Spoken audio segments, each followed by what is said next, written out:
నమస్తే. మనం social welfare department ముందు ఉన్నాము. ఇక్కడ సోషల్ వెల్ఫేర్కి సంబంధించి ఇంటర్కి సంబంధించినటువంటి అడ్మిషన్ జరిగినాయి. దానికి ఒక టెస్ట్ పెట్టిర్రు, టెస్ట్లో క్వాలిఫై అయ్యారు, సీట్ అలాట్మెంట్ జరిగింది. కానీ అక్కడికి వెళితే మాకు సీట్ వచ్చింది, మాకు సీట్ ఇవ్వండి అని అడిగితే సీట్లు లేవని చెప్తున్నారు. అలాంటి సమస్యలు ఉన్నాయి, ఇంకా చాలా సమస్యలు ఉన్నాయి. ఇప్పుడు ప్రధానంగా మనం మాట్లాడుకున్నాం. ఇక్కడ మనతో పాటు ఉన్న అమ్మాయికి ఈమె ఎగ్జామ్ రాసి క్వాలిఫై అయ్యి ఈమెకు సీట్ అలాట్ అయింది సోషల్ వెల్ఫేర్ గురుకులాలు. సో అందులో మరి మీకు మళ్ళీ అక్కడికి పోతే అసలు సీటే లేరు అని చెప్తా ఉన్నారు. ఆమె ఈరోజు ఇక్కడికి వచ్చింది. అసలు ఏమైంది? మాకు సీట్ కావాలి సార్, ఇది మేము ఎగ్జామ్ రాసి వచ్చింది కదా, అక్కడ తూప్రంపేటకి వెళ్తే అక్కడ ఎగ్జామ్ రాసిన సీట్లు లేవు అని అంటారు. మరి వాళ్ళు సీట్లు అమ్మేసుకునే తెలియదు, మాకు సీట్ ఇస్తలేరు, ఇప్పుడు లేవని చెప్తారు. మేము ఏడ చదువుకోవాలి? మీరు నాకు సీట్ అలాట్ అయింది, మన సీట్ ఎటు పోయిందని మేము అడిగినాం. 4 days నుంచి వెళ్ళిపోతూనే ఉన్నాం హాస్టల్ కాడికి. లెటర్స్ రాపిస్తారు, పంపిస్తారు. ఇక మాకు ఇక్కడ సీట్ వచ్చింది, సీట్ ఇవ్వాలని ప్రిన్సిపల్ మేడం కాడికి పోయి లెటర్ రాసి వచ్చినాం. ఇక ఆడ లెటర్ రాసినా కానీ వాళ్ళు ఏం చేస్తలేరు అని ఇడికి వచ్చినాం. ఇప్పుడు లెటర్ రాసి అన్ని పేపర్లు ఇచ్చేసినాం. మేడంకి ఫోన్ చేసి చెప్పారు సీట్ ఇవ్వండి అని చెప్పారు. గీత మేడం చెప్పారు. అక్కడ సీట్లు లేవు అని అంటారు.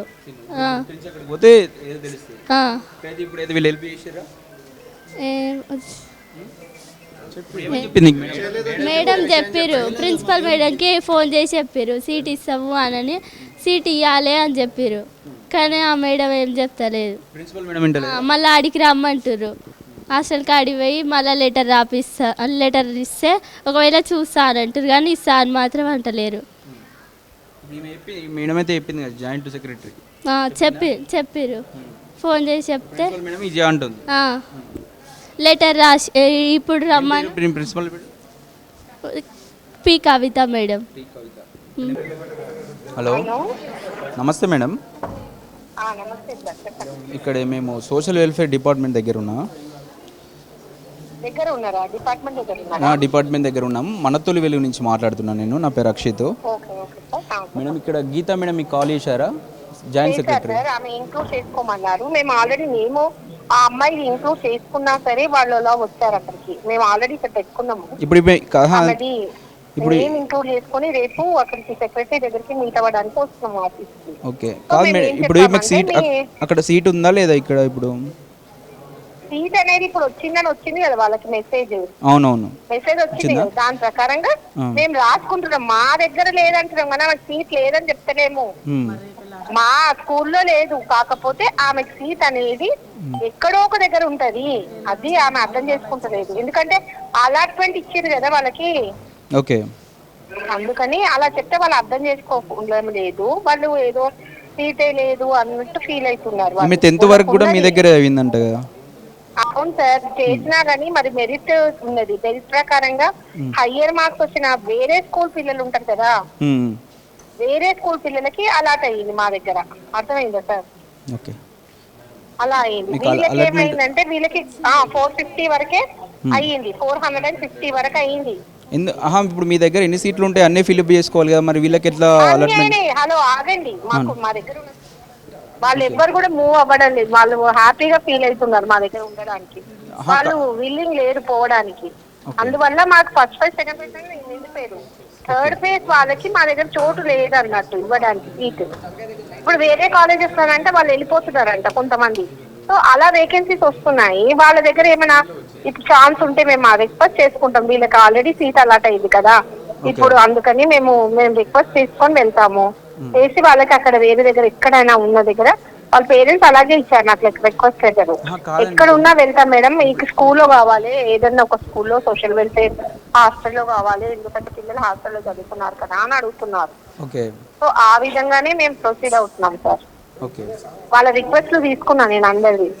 ఈ అమ్మాయిది కూడా రాసుకున్నా. అక్షర అని అంట అమ్మాయి పేరు కదా, అక్షయను అక్షయ సారికనంట. అక్షరనా?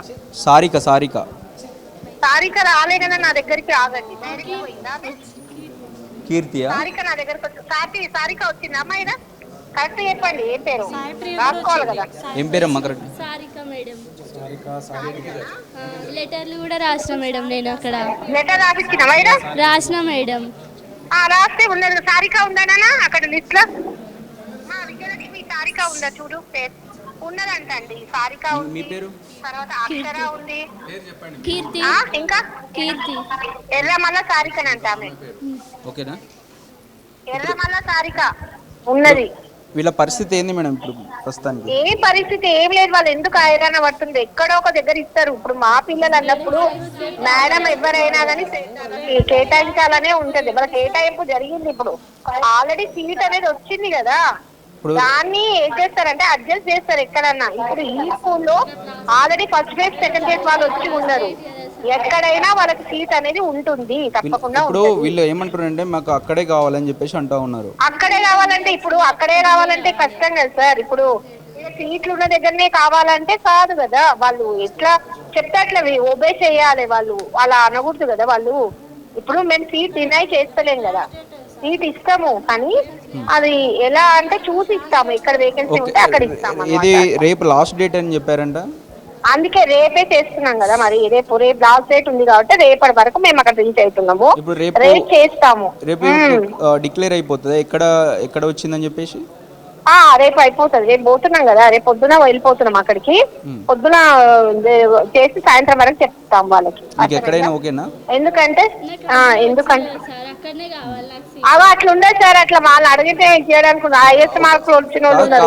400 పోతుందా, 500 అమ్మాయి పోతుందా, 500 మార్క్స్ అమ్మాయి పోదు కదా. ఎందుకు ఈ ఇష్యూ ఎందుకు రేజ్ అవుతుంది అసలు? ఏమో అండి, అది అట్లా ఇప్పుడు కంప్యూటర్ ద్వారా జరిగింది కదా, కంప్యూటర్ తప్పు చేసింది అది. ఇప్పుడు సపోజ్ అండి ఇప్పుడు అలా మీ దగ్గర సార్ డేటా అనేది సరిగ్గా ఇవ్వలేదు సార్. ఇప్పుడు డేటా మనం ఎట్లిస్తే కంప్యూటర్ దానికి రిజల్ట్ అట్లా ఇస్తుంది. మనం డేటా తప్పించినాము, డేటా తప్పియడం వల్ల అది జనరేట్ చేస్తుంది అనమాట లిస్ట్ ని. ఇప్పుడు ఆ అమ్మాయి అడిగింది ఎవరి తప్పు కాదు సార్. సార్ వీళ్ళు ఏదో వాళ్ళు అఫెన్సివ్ గా ఫీల్ అవుతారు పిల్లలు కానీ. అంటే ఇప్పుడు వాళ్ళకి కూడా మేడం వాళ్ళు అడిగే డౌట్ కూడా కరెక్ట్ కదా. నాకు ఇప్పుడు ఆ కాలేజీలో వచ్చింది సీట్ ఎందుకు ఉన్నదని అడుగుతుర్రు. అంతకు ముందు వాళ్ళు ఉన్నారు కదా, మళ్ళీ వాళ్ళది వేకెంట్ అయితేనే వస్తుంది. అది ఏమైతే సార్ వినండి సార్, ఇప్పుడు వాళ్ళు కేటాయించినప్పటికీ నా దగ్గర వచ్చారు, అప్పుడు చూసి చెప్తున్నా నేను వాళ్ళకి. పరిస్థితి ఏంటి అంటే ఆల్రెడీ ఇక్కడ ఫస్ట్ లిస్ట్ సెకండ్ లిస్ట్ వాళ్ళు అలాట్ అయ్యారు కదా, హైయెస్ట్ మార్క్స్ వాళ్ళు. Okay okay. అందుకనే సార్ ఇది టెక్నికల్ ఇష్యూ ఉన్నట్టుంది, అది డిపార్ట్మెంట్ ఏదో టెక్నికల్ ఇష్యూస్ ఉన్నాయి. ఇప్పుడు దానివల్ల వీళ్ళు కూడా సఫర్ అవుతారు కదా. ఎట్లా సఫర్ ఏం కాదు, వాళ్ళకి ఎక్కడో ఒక దగ్గర వస్తుంది. అమ్మాయి నాకు అక్కడే కావాలంటుంది. మళ్ళీ అది అట్లా కోరికలు ఉండే కదా సార్. ఇప్పుడు మనం సీట్ ఇస్తున్నారంటే వాళ్ళు దాన్ని బట్టి ఎట్లా అడ్జస్ట్మెంట్ ఉంటుందో దాని మార్క్స్ బట్టే ఉంటది కదా. అట్లా ఇదే కావాలి నాకు, అదే కావాలి నాకు, ఇదే కావాలంటే కుదరదు కదా సార్. మనం కనీసం 10 years చదివినాం ఒక ప్లేస్ లా, మంచి 10 years బెనిఫిట్ తీసుకున్నాం. మళ్ళీ అన్ననే కంటిన్యూ కావాలని లేదు కదా. ఎందుకంటే వేరే దగ్గర పిల్లల్ని మా దగ్గర ఇచ్చినారు, వాళ్ళు కూడా మా పిల్లలే కదా. కంపల్సరీ ఎక్కడ ఒక దగ్గర అయితే సీట్ వస్తాయి కదా. కంపల్సరీ వస్తుంది సార్. సార్ ఇది అయితే నేను చెప్పగలను, మా సొసైటీ మీద నాకు నమ్మకం ఉంది. మా సొసైటీ ఎప్పుడు కూడా ఒక చైల్డ్ ని అలా చెయ్యదు. ఒక చైల్డ్ ఎప్పుడైతే కోరుకుంటుందో ఒక సీట్ కావాలి అన్నప్పుడు తప్పకుండా ఎక్కడున్నా సరే అది నిష్పక్షపాతంగా చేస్తుంది, దానికి అలౌ చేస్తాం. ఎప్పుడైనా చిల్డ్రన్ వైపే ఉంటాం మేము. తెలుసు. సరే ఓకే మేడం. ఓకేనా sir? Okay sir. Okay. Technical issue అంటే ప్రతి స్కూల్కి వస్తుంది, జస్ట్ ఓన్లీ తూప్రాన్పేటకే ఎందుకు వస్తుంది, అది నా డౌట్ అంతే. ఇంకా మీరు అడగలేదు కదా అని అడుగుతున్నా నేను. ఓన్లీ తూప్రాన్పేటలో సీట్లు లేనిది ఎట్లా వస్తుంది సార్? మాకు సీట్ ఎందుకు వస్తుంది? తూప్రాన్పేటలో సీట్లు లేనిది అసలు అందులో ఇవ్వద్దు, మరి అందులో ఇచ్చి ఇప్పుడు సీట్లు లేవని అంటున్నారు. చదువుకున్న సోషల్ వెల్ఫేర్లో ఏ రోజు మిస్టేక్ జరగలేదు, ఈ ఇయర్ జరిగింది, దట్టు తూప్రాన్పేటలో జరిగింది. ఇప్పుడు వేరే స్కూల్ నుంచి కూడా వస్తారు కదా ఇట్లా ఈ మిస్టేక్ ఉంటే. మేమే వచ్చినాం, ఓన్లీ 1 week నుండి తిరుగుతున్నాం, చాలా సఫర్ అవుతున్నాం సార్ మేము దీనికైతే. అంతే. ఇంకా ఇక్కడ ఉన్నట్టు మరి అక్కడ సెక్రటరీ వరకు అయితే కలిసిర్రా మీరు? అలుగు వర్షిని గీత మేడంని కలిసినాం, అలుగు వర్షిని మేడంని కలవలే. పేపర్స్ ఇచ్చేసినాం, అన్ని పేపర్లు ఇచ్చినాం, మేడంకి ఫోన్ చేసినాం, చెప్పినాం. అడిగి రమ్మంటారు, లెటర్ రాపించుకుంటారు, పంపిస్తుంది. ఇప్పుడు అర్థమైంది. ఫస్ట్ ఫేజ్లో సెకండ్ ఫేజ్లో సీట్లు వాళ్ళు పోతారు అనుకున్నాము. మరి లేకుంటే మా థర్డ్ ఫేజ్ ఎందుకు ఇచ్చిర్రు? మాకు సీట్లు ఉన్నాయి కాబట్టి ఇచ్చిర్రు, లేకుంటే ఎందుకు ఇస్తారు? మాకు సీట్ కావాలి సార్, అందులో కావాలి. అందులో సీట్స్ ఉన్నాయి కాబట్టి సీట్స్ మాకు అలర్ట్ చేసిర్రు, లేకుంటే ఎందుకు అలర్ట్ చేస్తారు? మాకైతే టెక్నికల్ విషయం అనేది సోషల్ వెల్ఫేర్ డిపార్ట్మెంట్లో అది కరెక్ట్ కాదు. పిల్లల పట్ల నిర్లక్ష్యం ఎట్లుంటుందంటే, ఏ కాలేజీలో అయితే అలాట్మెంట్ ఉంటుందో ఫస్ట్ ఫేజ్ కానీ సెకండ్ ఫేజ్ కానీ థర్డ్ ఫేజ్ కానీ, ఫస్ట్ ఫేజ్లో ఆర్డర్ ఆఫ్ మెరిట్లో తీసుకున్నారు కదా, ఆ నెక్స్ట్ ఆ కాలేజీల నుండి వీళ్ళకు ఆటోమేటిక్గా వేకెన్సీ చూపిస్తుంది అన్నట్టు. నెక్స్ట్ చూపించినాక నెక్స్ట్ ఫేజ్లో వీళ్ళకి ఇచ్చిర్రు, అది వాస్తవం. వాళ్ళు చెప్పే దాంట్లో నిజాయితీ ఉంది. కానీ ఆ ప్రిన్సిపాల్ నిర్లక్ష్యమా కరెక్ట్ మరి ఎందుకు చేంజ్ చేసుకుంటలేదు. కానీ ప్లేస్ ఇచ్చి టెక్నికల్ విషయం అంటే ఆ స్కూల్ నేమే చూపించారు సార్. అందులో డిపార్ట్మెంట్ నిర్లక్ష్యం ఇక్కడ ఉన్నాయా లేవా? నిర్లక్ష్యం వాస్తవికంగా ఇప్పుడు సెక్రటరీ యాక్చువల్గా ఏమైందంటే, సోషల్ హెల్పర్లో కానీ, బీసీ హెల్పర్లో కానీ, మైనార్టీలో కానీ, ట్రైబల్లో కానీ నిరుపేద పిల్లలకి సీట్ అలాట్మెంట్ చేస్తారు. ఉన్నోళ్ళు అయితే ప్రైవేట్లో పెట్టుకుంటారు. అయితే ప్రిన్సిపల్ వాళ్ళందరికీ మీటింగ్ పెట్టింది. ఎవరు? వర్షిణి మేడం.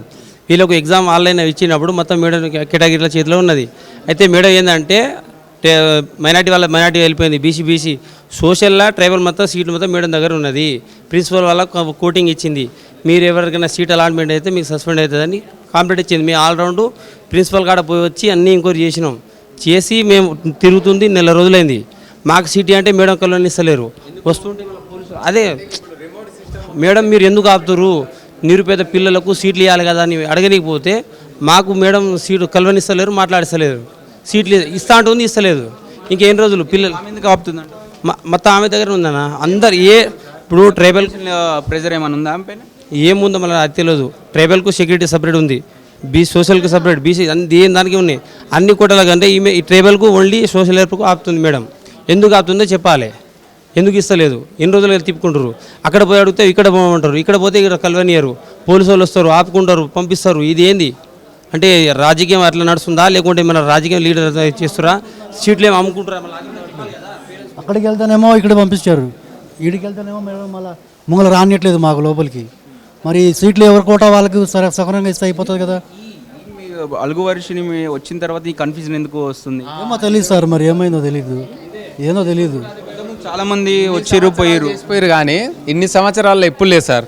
ఈ సెక్రటరీ మేడం వచ్చినాకనే మొత్తం టోటల్ ఆమె పరిధిలో ఏ లేకుండా కాలేజీలలో వేకెంట్ ఉన్నాయి, కాలేజీలలో వేకెంట్ లేవు, కాలేజీలలో వేకెంటే ఉన్నాయి. మళ్ళీ ఈడ చూస్తే మేము ఇస్తాం, జూలై ఫస్ట్ వీక్ కూడా అయిపోతుంది మేడం, ఎప్పుడు ఇస్తారని అడిగితే సక్రనాయక్ సార్ కప్ప చెప్పినామంటారు. సక్రనాయక్ సార్ అసలు లేనే లేడు. ఇవాళ పరిస్థితి అయితే అట్లా ఉంది. ఈసారి మేడం వచ్చినాకనే మొత్తం సోషల్ వెల్ఫేర్ డిపార్ట్మెంట్లో మొత్తం టెక్నికల్ విషయం అంటారు, సంబంధించిన సెక్షన్ వేరు అంటారు, సీట్లు మేము ఇస్తామంటారు. ఆగస్టులో ఇచ్చినాక విద్యార్థులకు ఎంత నష్టం జరుగుతుంది సార్. ఇప్పుడు ఆల్రెడీ ఆల్మోస్ట్ నెల అయింది. జూన్ 12కు కాలేజీలు తెరిస్తే ఇప్పుడు జూలై ఇలా 8 తారీఖు అవుతుంది. ఆగస్టులో ఇస్తారు, సెప్టెంబర్లో అంటారు. ఇక్కడ ఈయనే సెక్రటరీ ఆఫీస్ కానీ ఆగస్టు లాస్ట్ వీక్లో ఇస్తామంటారు. ఆగస్టులో పిల్లలు నష్టపోయేది ఎవరు? పేద విద్యార్థులే కదా. అది ఒకసారి గమనించి వాళ్ళ సీట్లను వాళ్ళకి కేటాయిస్తే బాగుంటుంది. వాళ్ళు అనుకుంటే కాంది లేదు, ఏంటంటే కావాల నిర్లక్ష్య వైఖరితో ఈ విధంగా జరుగుతుంది. వీళ్ళని బదిలీ చేయడం ఆ టెక్నికల్ వాళ్ళు అట్లా నడుస్తుంది సార్. ఇప్పుడు టెక్నికల్ విషయం ఎక్కడ లేదు. ఇప్పుడు మేడం కొత్తగా టెక్నికల్ విషయం అంటారు. టెక్నికల్ విషయం ఉంటే ఎక్కడ లేనిది ఆ ఒక్క స్కూల్కే వస్తుందా టెక్నికల్ విషయం? అంతటా ఆన్లైన్ సిస్టమ్ కదా సార్. ఒకరోజు సీట్ ఇస్తాం, అలాట్ చేసాం ఎక్కడో ఒక దగ్గర అని అంటున్నారు సార్. ఇప్పుడు వాళ్ళు అదే హోప్స్ తోటి ఉంటారు. అక్కడికి ఇప్పుడు ఆగస్ట్ ఫస్ట్ వరకు తీసుకుంటారు అడ్మిషన్స్. అప్పటి వరకు వాళ్ళు అదే హోప్స్ తోటి ఉండి అడ్మిషన్స్ క్లోజ్ అయినాక వాళ్ళ ఫ్యూచర్ ఏమవ్వాలి? 1 ఇయర్ వేస్ట్ కదా. అది కూడా ఆలోచించాలి. వీళ్ళు కూడా బయటకు వచ్చి మాట్లాడాలి సార్. ఏదో ఒకటి అక్కడ నుండి గేట్ దగ్గర నుంచి పంపిస్తా అంటే ఎట్లా మాట్లాడతారు? ఎవరితో మాట్లాడతారు? ఈ ప్రాబ్లంకి సొల్యూషన్ ఎవరిస్తారు అసలు? అది మా ప్రాబ్లం. మేము 2 టైమ్స్ వచ్చినాం ఇక్కడికి, మేడం మాట్లాడరు అంటారు, అక్కడ ఆపుతున్నారు. ఏమంటారు? ఇంకా నేను కూడా ప్రవీణ్ కుమార్ సార్ ఉన్నప్పుడు 11 ఇయర్స్ చదువుకున్నా. నేను డిగ్రీతో సహా డిగ్రీ కూడా సోషల్ వెల్ఫేర్లోనే చేసిన. మేమున్నప్పుడు కూడా జరగాలిగా ఈ టెక్నికల్ ఇష్యూస్ అనేవి. నాకు కూడా ఏదో ఒక దగ్గర, నాకు కాకుండా వేరే వాళ్ళకి మిస్టేక్స్ జరగాలి కదా. ఎక్కడ జరగలే, ఇప్పుడు జరిగినాయి. ఎందుకు జరిగినాయి? ఇక్కడనే మరి టెక్నికల్ ఇష్యూ అంటే దాన్ని సార్ట్అవుట్ చేసుకోవాలి కదా. ఎక్కడ సరే ఇష్యూ వచ్చింది, క్రియేట్ అయింది, అదే హోప్స్ తోటి ఉంటే వాళ్ళ ఫ్యూచర్ ఏమవ్వాలి సార్? వాళ్ళ ఫ్యూచర్ ఏమవ్వాలి? 1 ఇయర్ వేస్ట్ కదా. వాళ్ళతో చదువుకున్న వాళ్ళందరూ చదువుకుంటుంటే ఏదో ఒకటి క్లారిటీ ఇవ్వాలి. ఇప్పుడు సీట్ రాకపోతే రాలేదు, రాలేదులే అని వదిలేస్తారు. ఇస్తా అని చెప్తుంది, కాకపోతే ఎక్కడైనా అక్కడ కాదండి. ఎప్పుడు 1 month అవుతుంది కాలేజ్ స్టార్ట్ అయ్యి, సిలబస్ కూడా సగం అవుతుంది. అట్లీస్ట్ 1 chapter అయిపోతుంది. ఎప్పుడు చదువుకుంటారు వాళ్ళు? ఎప్పుడు చదువుకుంటారు సార్? ఇది కూడా ఆలోచించాలి కదా. ఇస్తాం అంటే ఎప్పుడు ఇస్తారు? ఇప్పుడు రేపు రాకపోతే ఇప్పుడు మీడియా ఉంది కాబట్టి ఇస్తామంటున్నారు, రేపు రాకపోతే చూద్దాం ఎందుకు మరి సోషల్ వెల్ఫేర్ను ప్రభుత్వాన్ని నాశనం చేయాలనుకుంటుందా, లేకపోతే సోషల్ వెల్ఫేర్ని పట్టించుకోవద్దు అని ప్రభుత్వం ఏమని అనుకుంటుందా? చూద్దాం ఏం జరుగుతుందో. రేపు మళ్ళొకసారి మాట్లాడే ప్రయత్నం చేద్దాం. మరి వాళ్ళ ప్రిన్సిపాల్ అయితే వాళ్ళకు అలర్ట్ చేస్తాము, ఎన్నో ఒక తను ఇప్పిస్తాం అయితే ఇప్పుడు ప్రస్తుతానికి అయితే చెప్పడం జరిగింది. ఏం జరుగుతుందో చూద్దాం. కెమెరామెన్ పాషతో అక్షిత్, హైదరాబాద్.